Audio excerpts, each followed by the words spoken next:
En revanche, il existe une autre stratégie d'investir que Warren Buffett recommande fréquemment à la plupart des autres. D'abord, si vous me découvrez pour la première fois, ici on parle de l'entrepreneuriat, du mindset de l'entrepreneur, de l'investissement dans l'immobilier, du développement personnel et tout ce qui va avec.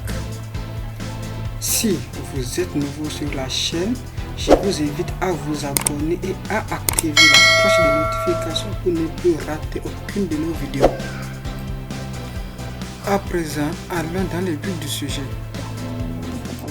Après une année 2022 difficile où tous les actifs ont baissé, quelle stratégie faut-il mettre en place sur ton portefeuille en bourse pour 2023 ? Entre l'inflation, les annonces de récession et les fermetures des usines en Chine, l'année 2023 risque de ne pas être de tout repos et il est conseillé de définir à l'avance comment tu vas gérer ton portefeuille.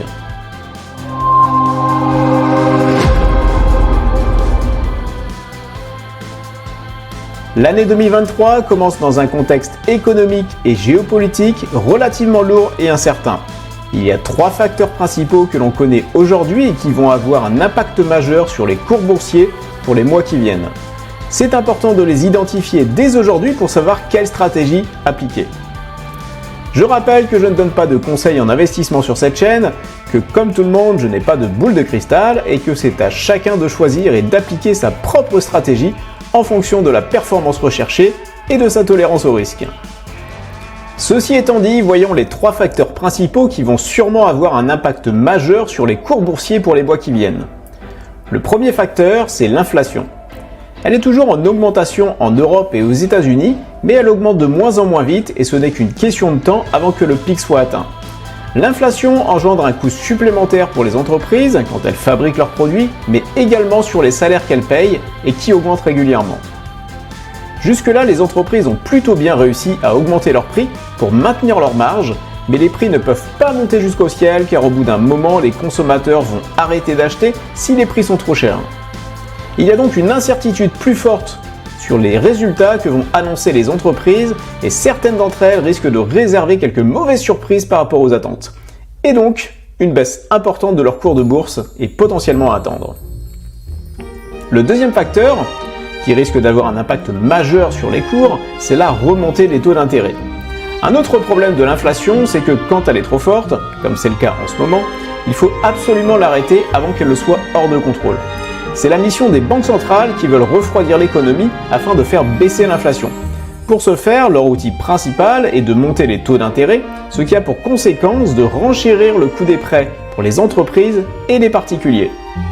Pour les entreprises, elles empruntent plus cher l'argent dont elles ont besoin pour fonctionner et donc elles investissent moins dans la croissance. Pour les particuliers, les prêts immobiliers vont coûter plus cher, donc il y aura moins d'achats, mais également moins de construction neuve, qui est un moteur principal de l'économie. Au final, avec la remontée des taux d'intérêt, l'économie va ralentir. Et pour casser une inflation forte, l'histoire nous a montré que les banques centrales devaient aller jusqu'à envoyer l'économie en récession. Et c'est d'ailleurs ce que l'on commence à voir aux États-Unis et surtout en Europe. Ce qui risque donc d'avoir un impact direct sur les résultats des entreprises et donc de leur cours de bourse. Mais il y a un autre impact à la remontée des taux d'intérêt et qui est peut-être même encore plus fort sur les cours de bourse. Il faut savoir que les actions sont considérées par les grands investisseurs institutionnels comme des actifs à risque. Les actifs boursiers intègrent ce risque dans leur cours. Les institutionnels vont comparer le risque de placer leur argent en bourse par rapport à le placer dans des actifs dits sans risque. Comme par exemple les bons du Trésor américain à 10 ans, qui restent la référence. Si les taux d'intérêt montent, les rendements des bons du Trésor également, et donc les actions qui sont plus risquées deviennent moins intéressantes. Et les prix des actions chutent pour refléter cette réalité. Les futures augmentations des taux d'intérêt sont déjà prises en compte dans les cours, ce qui a fait chuter les marchés boursiers en 2022. Mais il semble que les investisseurs soient un petit peu trop optimistes sur le fait que les banques centrales arrêtent plus tôt que prévu leur remontée des taux. Il y a donc un risque que les banques centrales augmentent plus ou plus longtemps leurs taux d'intérêt, ce qui aurait pour conséquence une baisse généralisée de toutes les valeurs et donc des ETF également par ricochet. Le troisième facteur qui risque d'avoir un impact majeur sur les cours, c'est la Chine. La Chine est l'usine du monde où la plupart des produits manufacturés sont fabriqués. Toutes les entreprises, qu'elles soient européennes ou américaines, ont une partie de leur production en Chine. Et la Chine est également un marché important pour le chiffre d'affaires de certaines entreprises, comme les entreprises du luxe par exemple. Et aujourd'hui, la Chine est encore complètement engluée dans la crise Covid avec la fermeture de villes entières, des entreprises qui arrêtent de produire et d'exporter, et au moment où je tourne cette vidéo, une nouvelle explosion des cas Covid sur un nouveau variant. Si la Chine replonge en fermeture généralisée pour plusieurs mois, ça aura des impacts sur toute la chaîne logistique et donc au final sur le chiffre d'affaires des entreprises. A contrario, si la situation se débloque en Chine, ça pourrait être un catalyseur pour relancer l'économie et atténuer les effets de la récession annoncée. Maintenant que tu as une idée plus claire de la situation et des risques potentiels pour 2023, voyons à travers l'histoire de 3 investisseurs quelle stratégie tu vas pouvoir adopter. Bill est ce qu'on pourrait appeler un investisseur malin. Il travaille dans une entreprise de recyclage et gagne un salaire moyen. Il a vite compris que ce n'est pas avec ce qu'il touche tous les mois qu'il va pouvoir assurer sa retraite tranquillement. Et pas question non plus de compter sur l'État pour lui verser une potentielle retraite qu'il ne touchera peut-être jamais. Il y a quelques années, il a pris une décision importante, peut-être même la décision la plus importante de sa vie. Il a décidé de prendre en main son futur et ses investissements. Bien sûr, il a fait les erreurs de débutant classique, a perdu de l'argent, mais maintenant, il a compris qu'il faut se former. Il s'est d'ailleurs abonné à cette chaîne sur laquelle il a énormément appris et qui lui a permis d'appliquer les bons réflexes. Petit instant publicité, si toi aussi tu veux faire comme Bill et progresser toutes les semaines sur tes investissements en bourse, abonne-toi et clique sur la cloche pour être le tout premier à voir les nouvelles vidéos de la chaîne. Maintenant qu'il est bien sensibilisé au monde de l'investissement, Bill sait qu'il faut éviter de faire comme la plupart des débutants et passer son temps à essayer d'acheter quand les cours sont les plus hauts et vendre quand ils sont au plus bas. Parce que tout simplement, personne ne sait lire l'avenir et que personne ne sait quand on sera au plus haut ou au plus bas, ou même si les cours vont monter ou descendre. Ce que Bill a retenu, c'est qu'il faut profiter des baisses de marché pour acheter des actions ou des ETF qui sont sous-cotés et les garder sur le long terme pour qu'ils donnent leur plein potentiel de hausse. Jusque-là, Bill a appliqué ce principe méthodiquement et les actions qu'il possède déjà en portefeuille, il les a achetées à bon prix et va les garder sur le long terme. Donc il n'a pas l'intention de vendre en 2023. Et d'ailleurs, personne ne sait si la bourse va monter ou descendre, donc c'est un peu bête de vendre ses belles actions alors que ça pourrait remonter. Par contre, il va être à l'affût de bonnes opportunités. Comme il a regardé le début de cette vidéo, il pense que les facteurs que l'on a identifiés vont permettre à quelques actions de qualité de se retrouver à des prix très attractifs. Pour lui, la perte de pouvoir d'achat des consommateurs et les prix et services qui n'arrêtent pas d'augmenter ne sont pas tenables en 2023. Les entreprises ont réussi jusque-là à faire passer les hausses de prix, mais les consommateurs vont maintenant moins acheter et du coup les résultats de certaines entreprises risquent d'être beaucoup plus mauvais que ce qu'attendent les analystes. Et comme les prix des actions ne reflètent pas encore cette baisse d'activité, certaines belles entreprises de qualité vont sûrement voir leur cours de bourse baisser significativement. Bien sûr, ce ne sera pas toutes les sociétés, mais Bill n'a pas non plus 100 000 € à investir et il sait être patient. Il a créé sa liste d'actions à suivre et il attend maintenant patiemment les prochaines annonces de résultats de ces entreprises. Michael est un opportuniste. Pour lui, la bourse est pleine d'opportunités et il faut juste savoir les saisir au bon moment. C'est d'ailleurs comme ça qu'il a amassé son petit pactole. À chaque fois qu'il gagne de l'argent, il en réinvestit une bonne partie et garde le reste pour se faire plaisir. Comme il le dit lui-même, le meilleur moment pour faire de l'argent, c'est quand les autres en perdent. Oui, parce que la bourse, c'est un peu comme la physique, rien ne se perd, tout se transmet.